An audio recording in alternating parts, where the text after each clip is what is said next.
control of land, launched anti-corruption efforts, cut ties with France, built closer ties with Russia, and worked through the tough process of returning to civilian rule.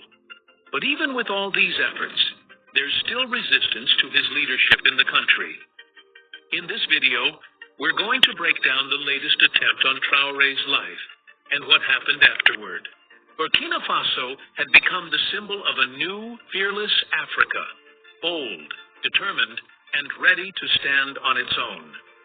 Leading this wave of change was Captain Ibrahim Traoré, a 36-year-old soldier who rose to power through a popular uprising. After taking charge, Traoré launched a serious fight against terrorism, corruption, and foreign interference. He spoke out strongly for African unity, control over natural resources, and military self-reliance. His bold stance inspired many across the continent and rattled powerful interests overseas. But fame brought danger. 18 times there had been attempts to kill him by snipers, poison, explosives, even undercover agents. All had failed. But the 19th plan was different and far more dangerous. It began with rumors circulating among intelligence officers. A secret mission called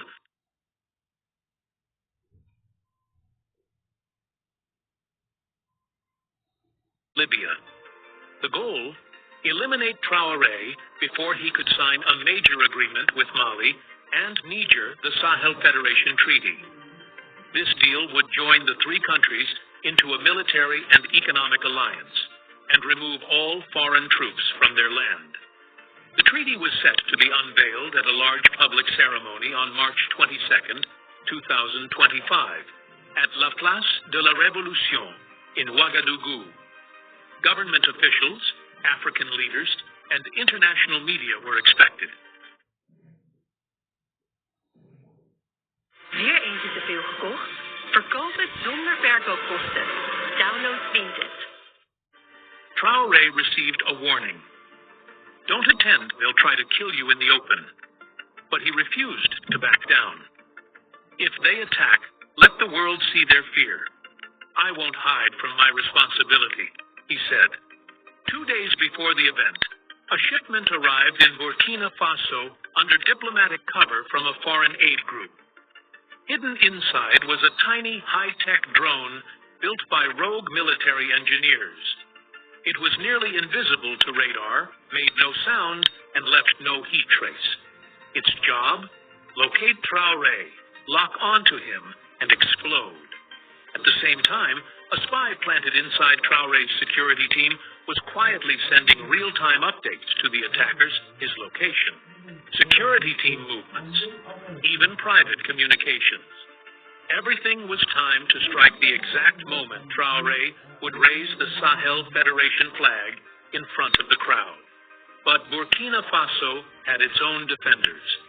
One of them was Fatouma Diallo, a 23-year-old tech genius from Bobo Dioulasso.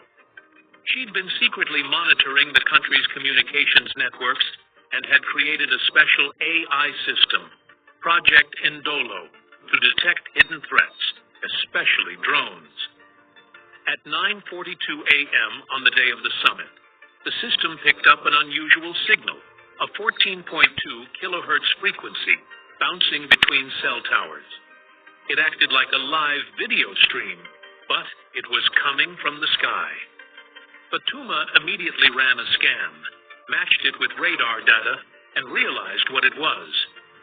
Military drone, silent, invisible. It's on its way, she whispered. She didn't wait for orders. She activated a jamming signal and sent an emergency alert to the head of Traoré's security team. Just moments before impact, the drone lost control and spiraled out of the sky. But the plan had a backup. The mole on the ground tried to detonate the device manually. At 10:01 a.m., Traoré stood proudly on stage, wearing the traditional Faso Danfani, declaring, "Today, we take back our future not as puppets, but as proud, independent Africans." That's when the head of Traore's security team noticed something odd in the sky, a small object falling fast. "Get down, Mr. President," he yelled, throwing himself over Traore just as a blast shook the area. Traore made it out alive. The crowd was shaken, but stood strong. Cheers erupted, and every moment was caught on camera. When the investigation began, it uncovered a deep network of foreign spies, hired fighters, and local insiders. One name kept popping up: the Vulture.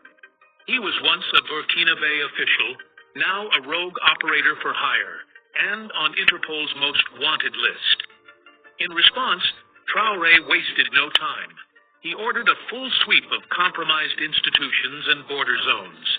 Hundreds were taken into custody, and major security reforms were rolled out. But the most important outcome? The Sahel Federation Treaty was officially signed. That 19th attempt on his life didn't break Traore, it turned him into something greater. In towns and cities, storytellers now refer to him as Ibrahim with 19 lives, the man who survived not just through luck, but with determination. Kids are being named after him. Soldiers ink his symbol on their skin. Elders say, the ancestors walk with him. But Traore doesn't rely on superstition. He understands what's at stake. The vision of a united and independent Africa shines brighter than ever. The day after the failed assassination, Ouagadougou was quieter, but there was a new energy in the air. People stood taller. Young voices grew louder. Graffiti and